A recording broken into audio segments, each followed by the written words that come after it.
Thanks for tuning in to Local SEO today. Don't forget to subscribe and share this episode. My guest today is Kristi Herold, the founder of Sport and Social Group and a finalist for 2020 RBC Canadian Women Entrepreneur Momentum Award. Thanks for being on the show today, Kristi. Hi, thanks for having me, John.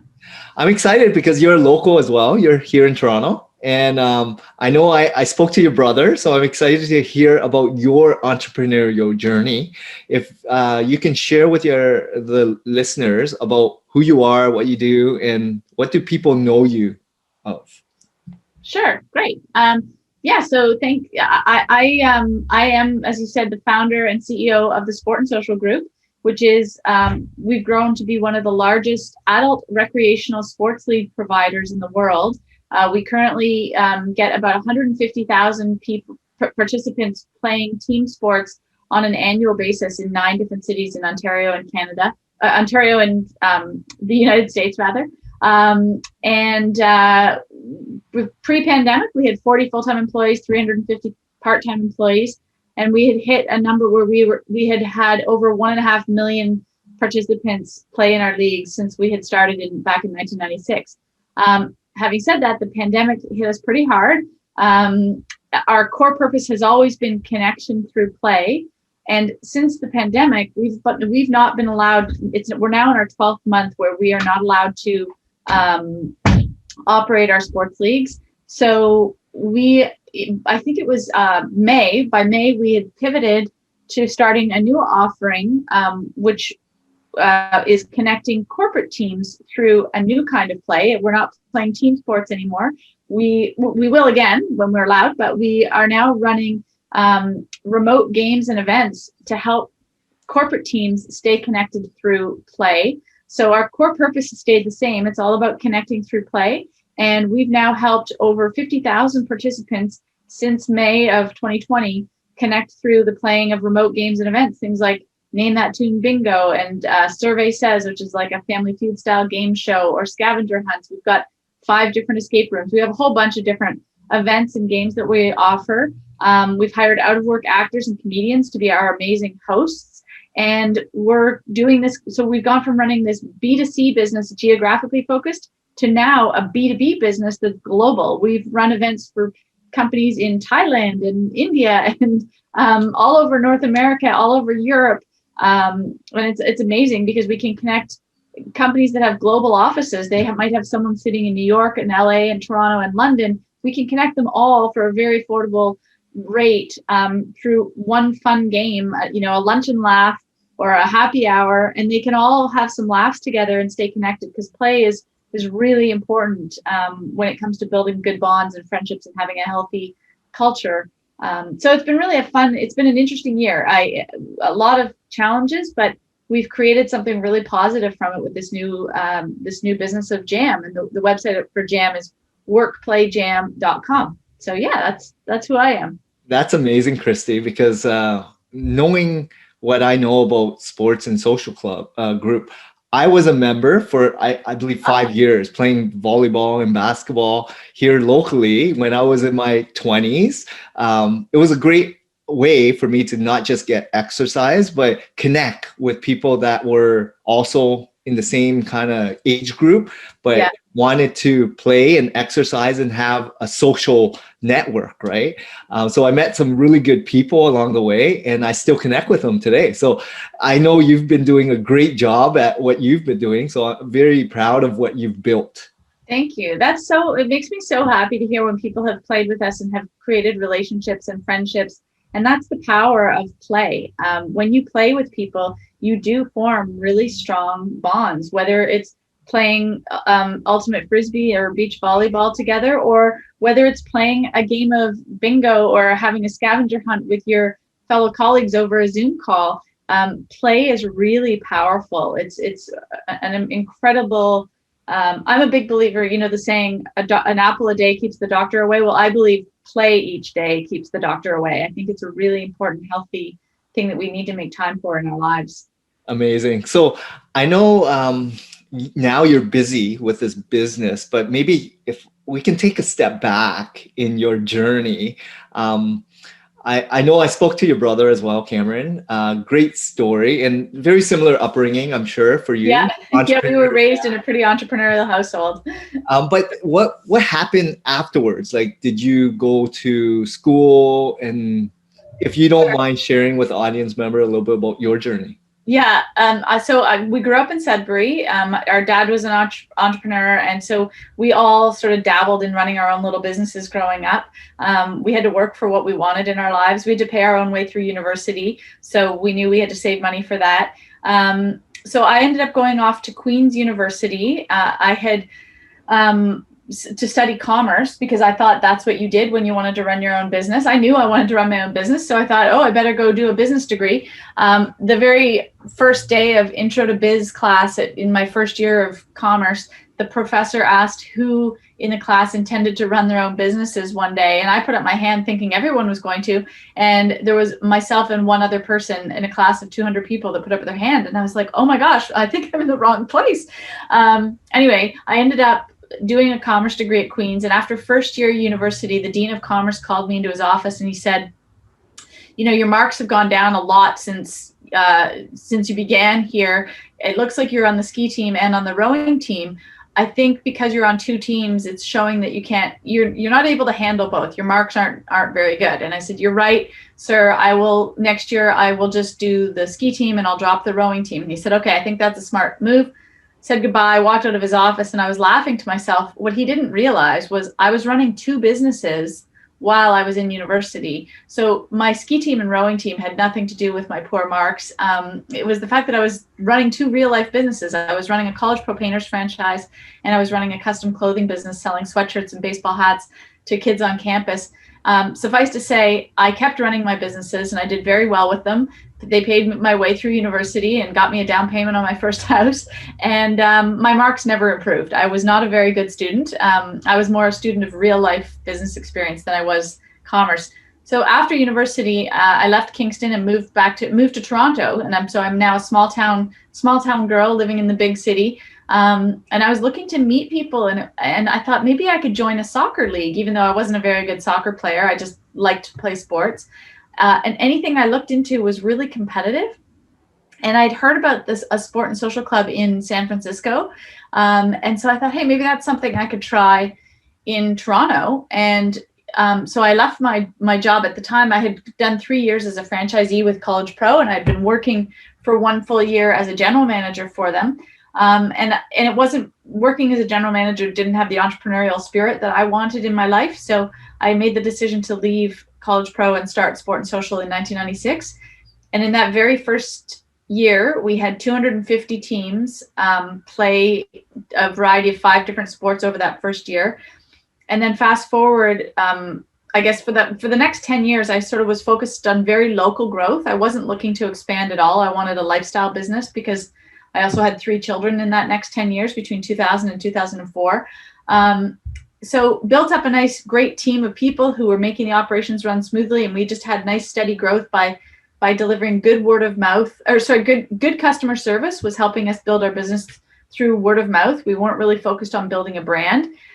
And we stayed very local.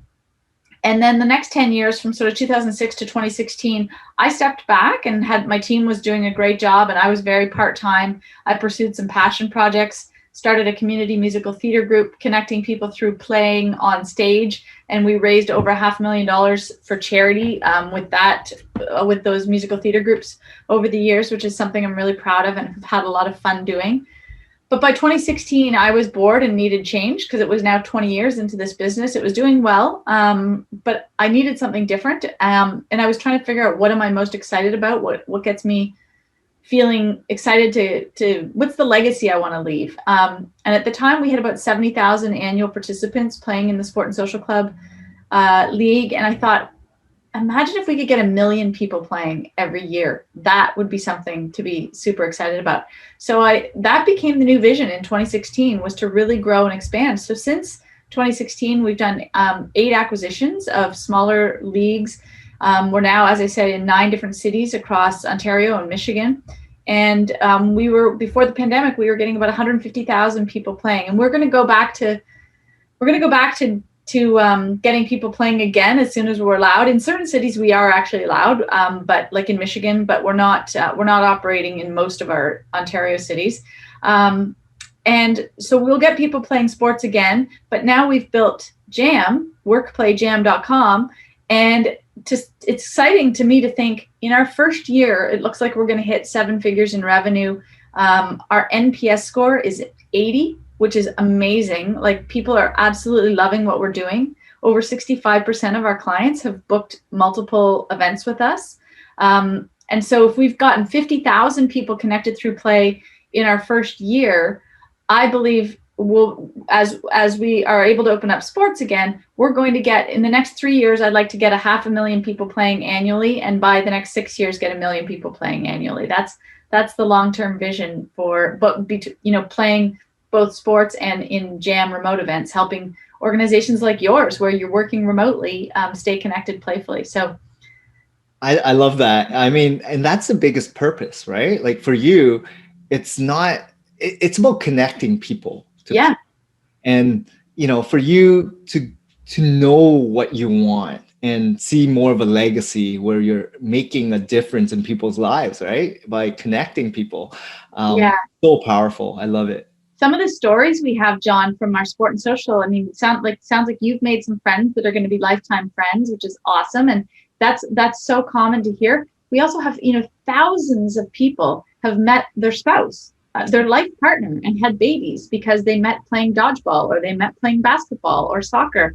And we've had 3 of our members get our logo tattooed on their body because their life-changing experiences from playing in our leagues. And one story always, it makes me tear up every time I think of it. We got an email about 5 years ago from a member who advised us that, she said, "Your leagues have literally saved my life." And she explained that she'd moved to the city of Toronto, didn't know a lot of people, was feeling really lonely, sad, depressed, anxious. A colleague invited her out to join a soccer team. She wasn't a great soccer player, but she kind of was like, in the depths of depression, and figured, I've got nothing to lose.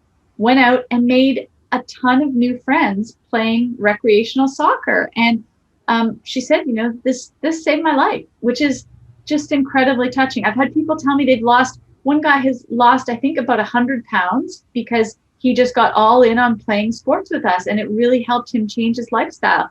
So there's just so much positive that happens from the connecting through team sports. And now it's amazing to hear the impact we're making on corporate culture. People are just saying how much fun they're having when they take a break for an hour, jump on a Zoom call. It's not a long, drawn out meeting, and they don't have to do anything except show up. And then our hosts entertain them and connect them through playing of games, and we get them laughing, and kind of, it's good team building. And so it's an all around positive impact, which makes it really easy to get up every day and get excited about the work we're doing. I love that, because you're making a difference, definitely, and you're building a huge community of people that are like-minded. So it's similar interests, right? Let it be sports, let it be online games, let it be play, right? Yeah. You never know what's going to happen. And like you mentioned, there's weddings that happen, children, there's, depression. I love that, because making a difference is what resonates with me. Like, I'm a big believer of giving. Adam Grant's, give, take. Yeah. Being there whenever people need assistance. Like, don't push people, but when they're ready, they're going to reach out. Be there to serve, right? Yeah. Here to serve, and constantly just be aware that you're here to serve a purpose, right? In life. Yeah.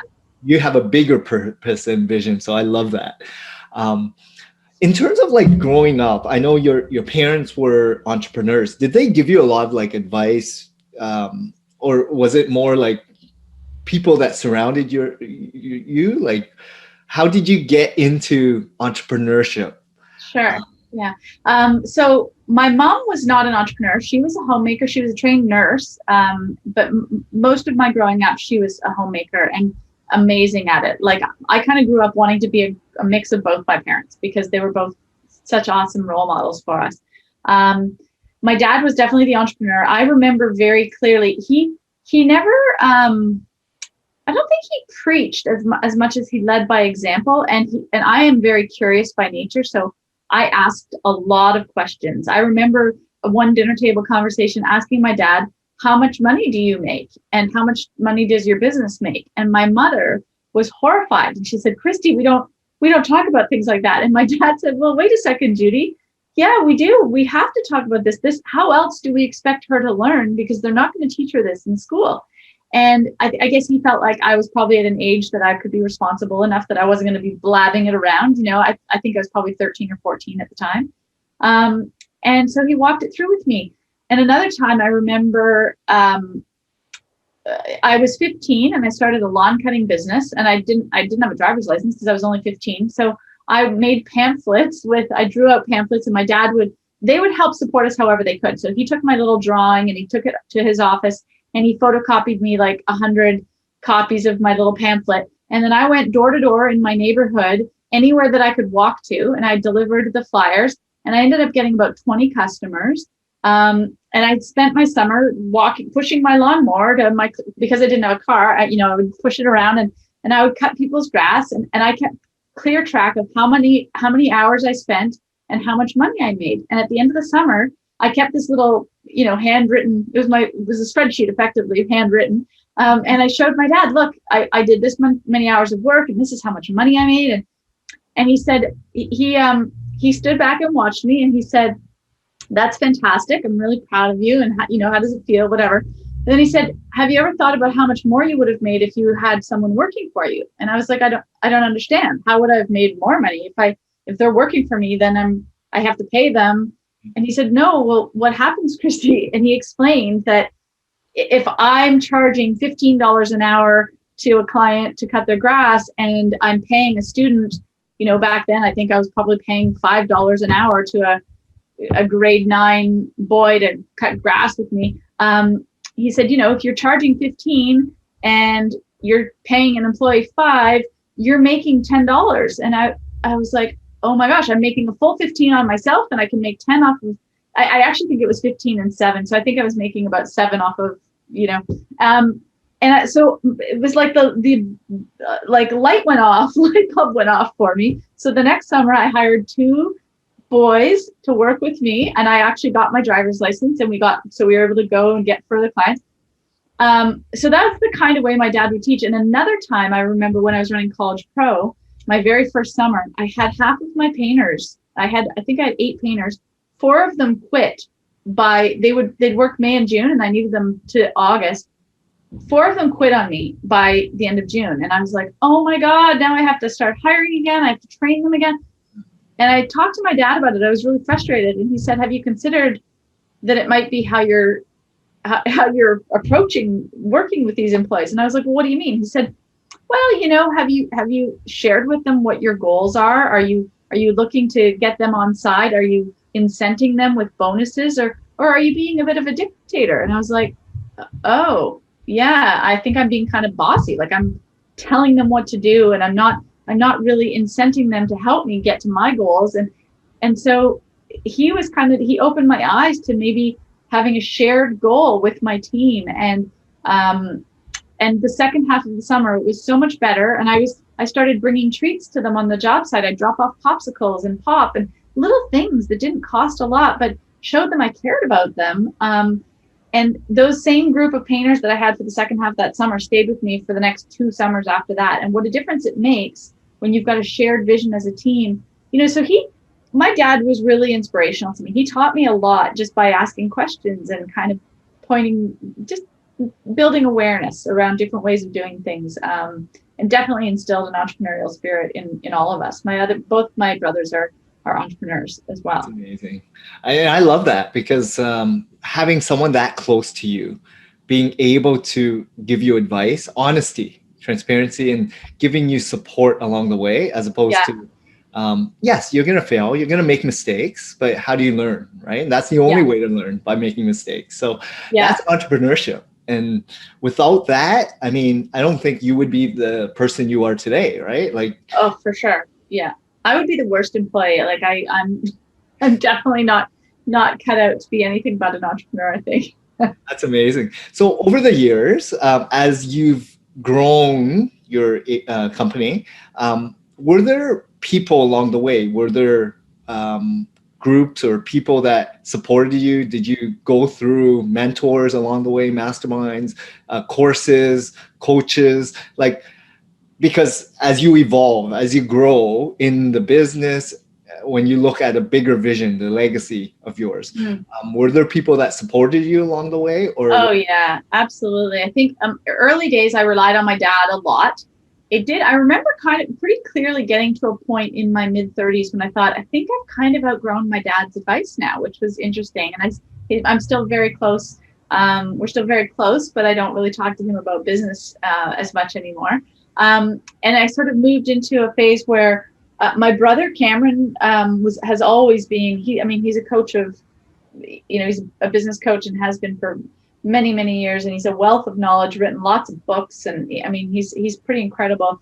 So he's been a fantastic resource, mentor, support, ass kicker. He kicks me in the butt all the time. And he's, I know I'm going to get candid feedback from him. He doesn't pull any punches, that's for sure. Early days, I also remember getting shut down. I went and talked to a very successful businessman, and he was the father of my friend, a close friend. And I was excited to share my idea for Sport and Social.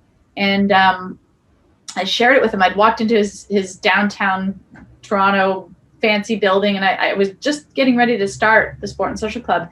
And I shared my idea, and he sort of scoffed and said, no, this won't work. And here's why. And he had these reasons. And I was like, wow, really heartbroken by it. And I remember walking out of his office and taking the subway home. And I thought, I don't agree. I still think this can work. I really believe in what I'm going to do here. And so that kind of spurred me to almost prove him wrong. And I've never had a conversation with him since, but I will never forget that conversation. But also early days, I had other sort of more experienced businessmen who really supported and loved what I was doing. I remember Pete McCaskill was such a support early days, like the first year of running Sport and Social Club. He was the lead on the Gatorade. They ran the Gatorade account, like all the experiential marketing, and he loved what we were doing, and he's been a support ever since. And same with Jim Sanderson from Wilson Sports. They came on board as a partner before I even had people signed up to play sports. So there have been amazing people early days, and then my team is amazing. Like every step of the way, we've had culture is really important to us. And I think we've worked really hard to have a group of people that really complement each other. Our core values are strong, and we're all about teamwork and delivering what we promise and getting shit done. I mean, it's a team who's driven to provide great service. And so I really am fortunate to have such a good team of people. And then in terms of, other networks and such, I did join EO in the Entrepreneur Organization. I think it was in 2013. I did the Entrepreneur Masters program at MIT, and then after that, it was a lot of EO people, mostly EO people, and so I joined EO after that. Had an amazing group of forum mates there, and was in that forum group for about 3 years, and then left the forum, but I'm now in a different forum, not through EO anymore, but a group of business entrepreneurs that I meet with once a month. I also meet with a group of women entrepreneurs once every 6 weeks. And then I'm in the Mastermind Talks group, which my friend Jason Gaynard started, that has just an amazing network of awesome people. And we tend to meet in person once a year, but we have when we can. We didn't get to this past year. And we have a Facebook group that we share. You ask and you share and you give, and it's all about trying to help each other out as a group of entrepreneurs. And it is it's just so positive and powerful, this group of amazing people that you can kind of ask for help from and give to. And so definitely a lot of resources. I think network is so important because it's good to be able to give back as well as ask for help. And I am not shy to ask for help, that's for sure. And that's a big thing, like acknowledging where the gaps are, acknowledging where you're at in terms of your journey, right? As an entrepreneur, early stages, very lonely. And you feel like you're spinning your wheels, not sure what's going to happen. Yeah. But as you mature, as you've been in it for many more years, cultivated a team, values, lifestyle, like all these things, then you have more clarity. You have a better vision, right? Yeah, absolutely. And you know, you're right. Like an entrepreneur, you can't know it all. You've got strengths, right? We all have strengths and we all have weaknesses, and so I'm never I'm never too shy to sort of, I actually love being the dumbest person in the room because I love surrounding myself with people way smarter than me so I can sort of learn from and ask. You know, before I'd done these acquisitions, I knew nothing about mergers and acquisitions. In fact, the words mergers and acquisitions when I was in finance class in university used to make me feel nauseous. And so when I decided to grow the company by doing acquisitions, I was like, I don't even really know what this is all about. I spent a year going out for breakfast, lunches, after work drinks with people whoever would meet with me to explain the strategy of doing a roll up, to explain the strategy of, you know, buying smaller groups and you know, get the economies of scale, being, you know, getting smaller groups all under one. It was really helpful because I knew nothing about it. And I still ask people all the time for help on this, that, and the other thing. Like I'm a big believer in ask for help. And then I'm always willing to give it too, whenever I can. But I love the fact that you're not just vulnerable, but you are ultra curious and you are an action taker. There's so many people that are passive. They're waiting for things to happen. They're waiting for the next big idea to happen. Yeah, it's a pro and a con. I mean, I think some people in my life are a little too like, could you relax already? Because I think I want everything. When I decide I want something done, I want it done yesterday. Yeah. And I'm a bit of a dog with a bone. You know, my husband would sort of suggest that, like, when I get something in my head, I don't let go very easily. Definitely get shit done is one of our core values, and I'm definitely an action taker for sure. It's a positive, but it can be a negative. I've got to, you know. But you have to surround yourself with like people that are real with you, right? Yeah. And they're going to speak the truth. They know you. Yeah. And that's what, you know, building a team like you've built and people that you respect and they respect you. And this is life. Relationships that matter is what really it's all about in terms of business and life, right? Our CEO, my COO is Rob Davies. He started playing in our sports leagues in 97 or 98. He actually met his wife playing through our leagues. Nice. He applied for a job with us in 1999. And he's now a business partner. I've been working with him for about 21 years. I think of him like a little brother. But Rob is, we always joke, I'm the gas pedal and he's the brake. Yeah. Very much the sort of visionary integrator relationship we have. Like we sort of joke that I'm lightning and he's thunder. I go around and strike hard and he kind of is the thunder warning people that I'm coming. But we have a really good, he's the one who, he can be really candid with me. And, you know, he always jokes, you've got 10 ideas a day and occasionally one of them is good. Most of them aren't so good. And he's never afraid to tell me when they're not good, which is great. But that's what you need, right? Yeah. People that ground you to a level, like, think about what you just said. Yeah. Slow down. And I'm the same way as you, right? Like, are you? 3 a.m. I would wake up with a bullet note task list of notes with ideas, and I would blast it off to certain people on my team. They're like, "What are you doing waking up at 3? First off, and why are you coming up with all these?" Yeah. But that's because we're entrepreneurs by spirit, right? Like, these you can't control it. It's who you are, right? Yeah. But do you keep a pen and paper beside your bed or do you type notes in your phone? I would wake up and I would start taking notes, and then I would open a calendar. I would start writing notes and messaging people, and they think I'm crazy. My dad, when I remember as a kid, my mother got so frustrated by my dad waking up in the night and having ideas and turning the light on. She bought him a pen that had a light in the pen, so he could write his ideas on a pad of paper and not wake her up. And so actually I had been getting up, and when I get my ideas in the middle of the night, and I would type things on my phone, but it's not good to look at that screen, right? And so I actually just about a month ago, and I also didn't want to turn on the light and bother Dave's sleep. So I bought myself a pen just like my mom had bought my dad with a light on the bottom. So I keep a pen with light. So just for that purpose, so you can wake up in the night, get it out of your head, and then you go back to sleep. And in the morning, you can look at it with a little more clarity, perhaps, but also know you haven't woken up the whole house by turning the lights on. And and tell me a little bit about like the upbringing of your children, because I know you mentioned you have 3 children, and they basically during that stage of growth, building Toronto Sports and Social Club, like how did you do it all? Like, Yeah. Okay. So, well, first of all, so in 1990, when I started the Sport and Social Club in 1996, I was dating a guy, Raul, who a year later became my husband, and then also became my business partner. So Raul and I built the Sport and Social Club together from the get-go. We got divorced, I think, in about 2012, but we're still business partners and friends. In between 2000 and 2004, we had 3 children. And so he and I were a great team. We used to really, if someone had an important meeting, the other person would be the first one home to take care of the kids and get dinners ready and that kind of thing. We really played off of each other well that way.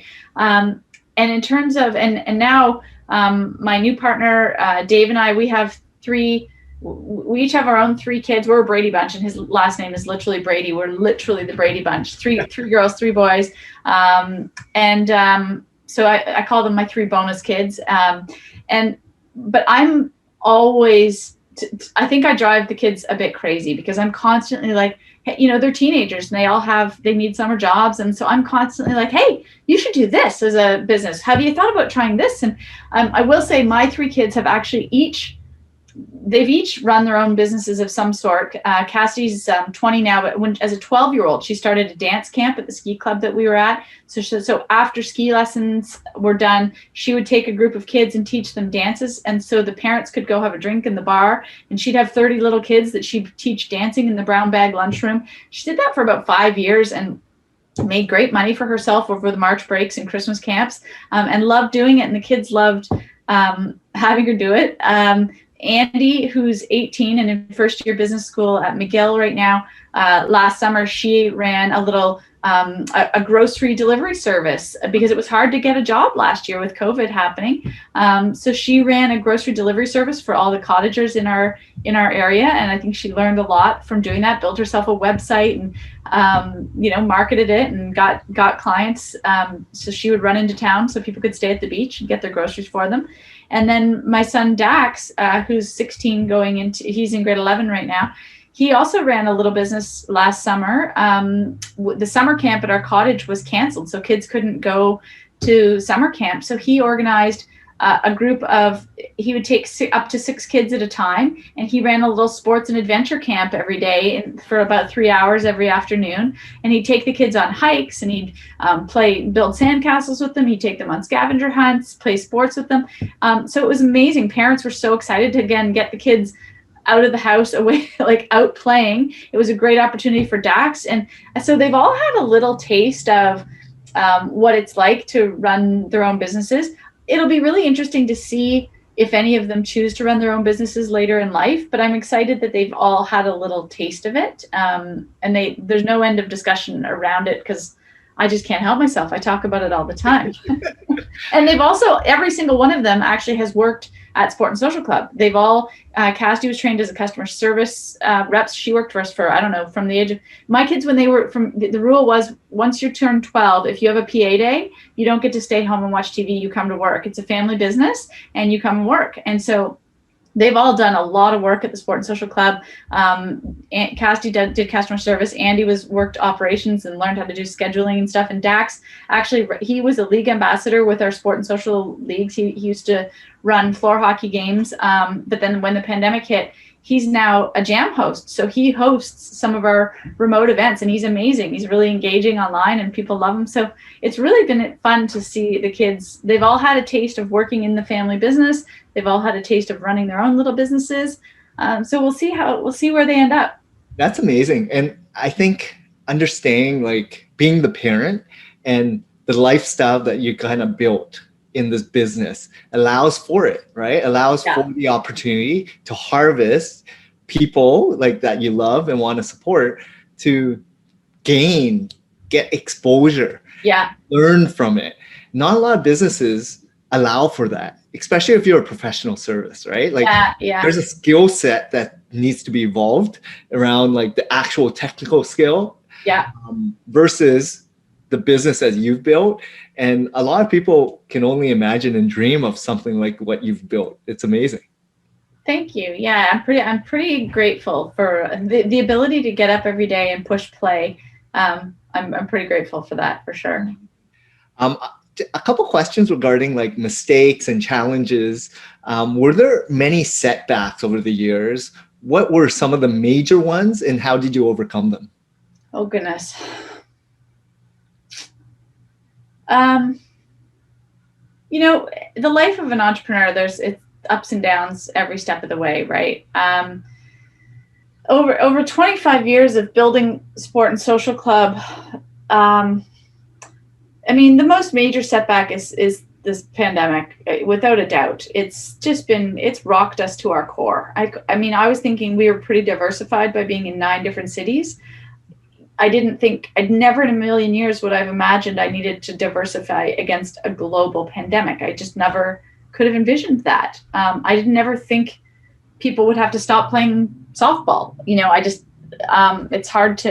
still kind of hard to fathom, isn't it? So for sure, this past year has been extremely challenging. I can't think of any clear-cut examples, though. There were many, many days and weeks of stress here and there with sport and social. And I think, I'm certain we made mistakes along the way, lots and lots of them. I think the key has been always, let's not beat ourselves up over our mistakes. And I've had employees make very costly mistakes before. I would never fire an employee because of a costly mistake. I would, however, want to ensure that they would never repeat that mistake, right? Let's learn from our mistakes. I think as you mentioned earlier, it's so important to recognize making mistakes. That's okay. It's normal and it's healthy as long as we learn from them. Now, this past year, we didn't make a mistake. The pandemic was brought up completely out of our control, right? We didn't make a bad business decision. So it's been challenging because it's hard to be told by our government, you're not allowed to operate your business, but we're also not going to give you enough money to cover your costs. And good luck. That's been a really challenging for a lot of small businesses out there. You think of all the gyms and health clubs and restaurants and family businesses, retail shops that are being mandated to close. It's challenging and frustrating for sure.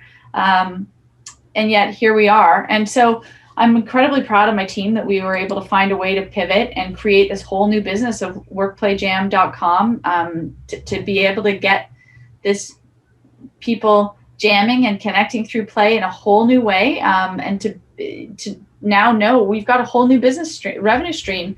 We really are a lot more diversified now, going into the future. We have a B2B business that's globally focused, that's virtual. And we have a B2C business that's geographically focused, that's in person, both with the core purpose of connection through play. So I think we have learned a lot from our experiences, and we'll keep learning as we go. Every single day is a new life lessons being learned. Yeah, I love the fact that, just allowing to help others evolve, right? Making mistakes is a part of life. Absolutely. How do you learn from it? How do you pick yourself up? How do you grow?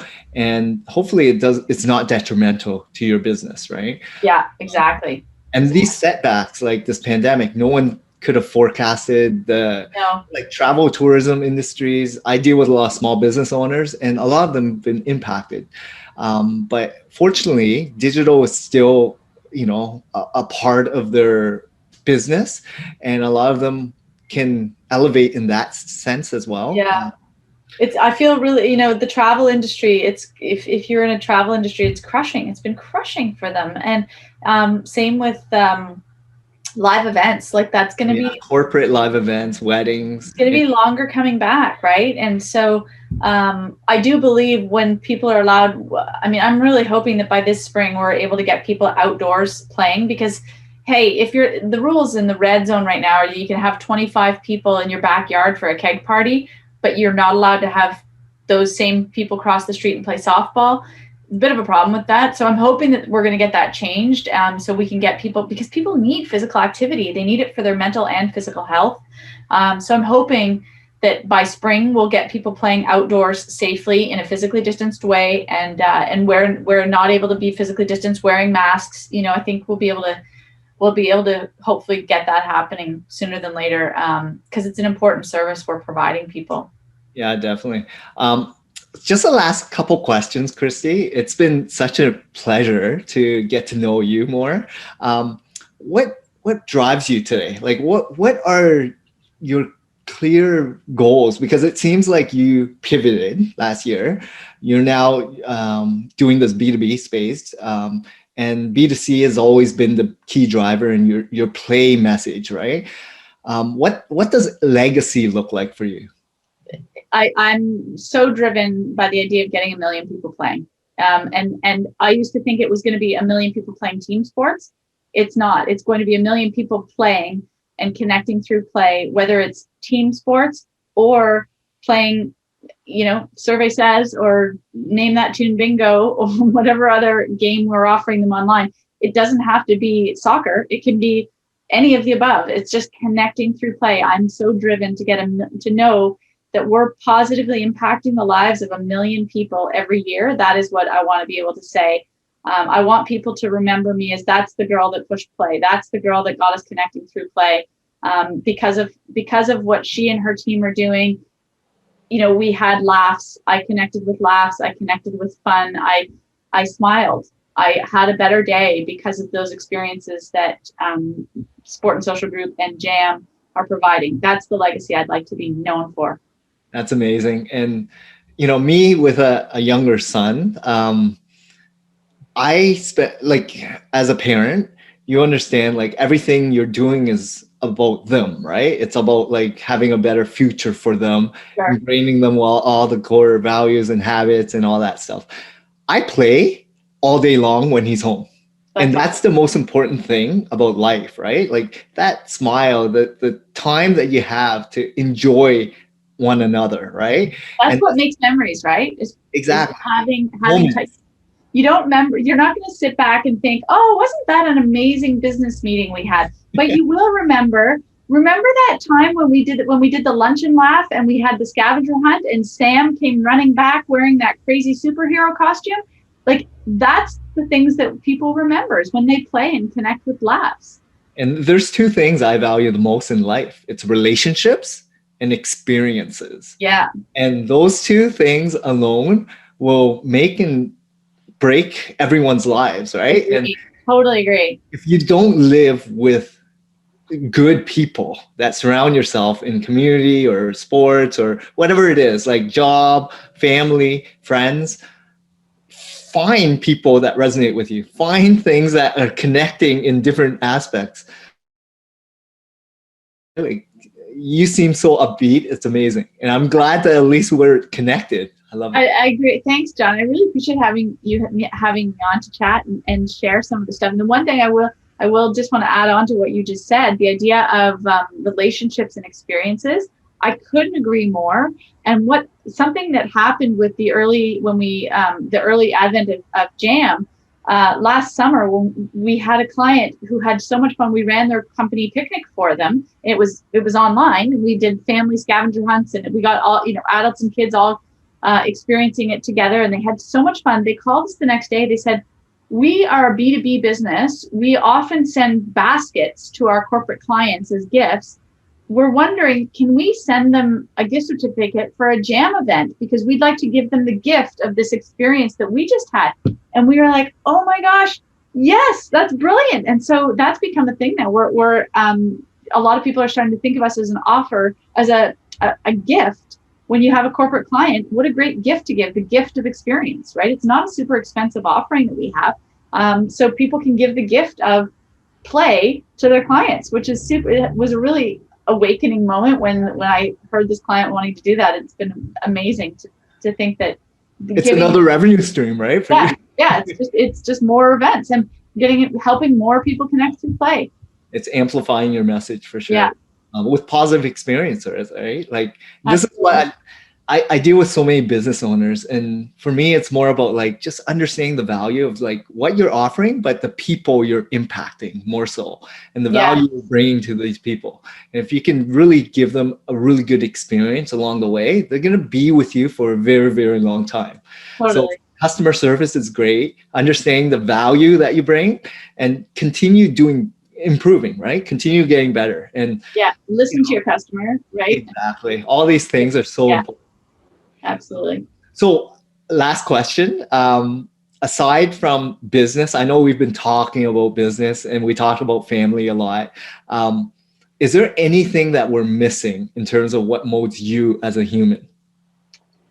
Um, Honestly, like I didn't really clue into this until about 5 years ago when I looked back at what makes me who I am, or what's my, people say, what's your superpower, or what's your secret sauce? I, I'm all about, I've realized, like in high school, I started the social committee that didn't exist. And I led that and ran scavenger hunts and car rallies and stuff for people in high school. I've always been the social convener of my friends. I'm always the one saying, let's get together and do this. And I've realized I'm all about sport and social club, jam, and even my community musical theater. I'm all about connecting through play. That's what I live and breathe. I just naturally am drawn to doing that. Um, and I mean, aside from that, I'm a really active person. I love making time for adventure. I love to travel, so I'm really missing the travel right now. I'm excited to get traveling again, and just love to be active. Whether it's doing Peloton workouts or yoga or throwing the frisbee with my kids, and playing guitar. That's my little meditative practice. I'm not very good, but I love to play guitar and belt out tunes, like sing by myself and entertain myself that way is a little bit of how I spend my time. That's amazing. I love how you're living life, right? With purpose. And that's what life is about, right? Like taking control of it, do something that you love, be passionate doing it, and surround yourself with people that support your cause, right? Totally. Yeah. I think, what was that? There's a quote and I forget how it goes, but I'll sleep when I'm dead, basically. There's too much living to do right now. And as George Especially, Bernard Shaw, my favorite quote ever is George Bernard Shaw saying, we don't stop playing because we grow old. We grow old because we stop playing. So I just never want to stop playing. It sounds like you're similar. So I love the hearing that you're playing with your son, and I love seeing that you have a basketball photo behind you. That's awesome. It sounds like you embrace play in your life, which is so fantastic. yes, I definitely do. Well, thanks a lot, Kristi. So, how do some of the listeners get a hold of you, reach out to you if they have any questions, or check you out online? I'm on LinkedIn, Kristi Herold, Kristi, Herold, Herold. I'm on LinkedIn and Instagram, Kristi Herold _ And then workplayjam.com is the best way to learn more about the really fun events we have that can connect corporate teams through play. There's so many different offerings with our amazing hosts that will keep people laughing. Laughter is guaranteed. That's we have a money back guarantee. If you don't laugh, you're getting your money back. So That's awesome. Well, thanks a lot, Kristi. It's been my pleasure love to to meet you, interview you. John. I had a lot of fun. Thanks So, so much for having me. thank you. Take care.